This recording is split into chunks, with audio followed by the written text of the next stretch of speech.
வணக்கம் அன்பு உறவுகளே.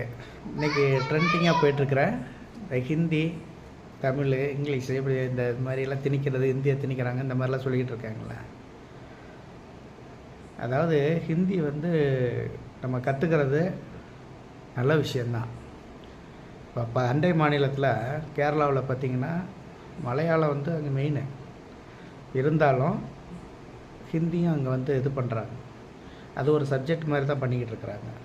இப்போ நம்ம இதுலேயே நம்ம அது ஹிந்தியை ஒரு சப்ஜெக்டை படிக்கக்கூடாது. அது ஒரு இந்திய மொழிகள் ஒன்று தானே. இப்போ நம்ம தமிழ் மொழி பழமை வாய்ந்த மொழி தான், இல்லைன்னு சொல்ல வரல.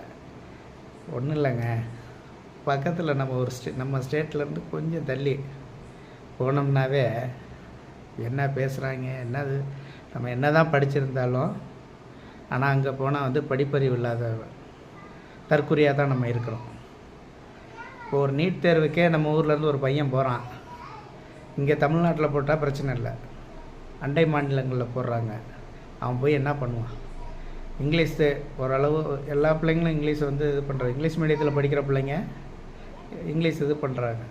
அதே தமிழ் மீடியத்தில் படித்தவன் இப்போ ஒரு பீகார்லேயோ ஒரிஷாவிலேயோ நீட் தேர்வுக்கு அங்கே போட்டால் அவன் எப்படி போய் அந்த இடத்துல பேசி அந்த இடத்துல எக்ஸாம் எழுதிட்டு பஸ்ஸு ட்ரெயின் இது மாதிரி ஏறி அவன் தமிழ்நாட்டுக்கு வர்றதுக்குள்ள அவன் படுற பாடு இருக்குது, பெரும்பாடு. அனுபவத்தில் சொல்கிறேன்.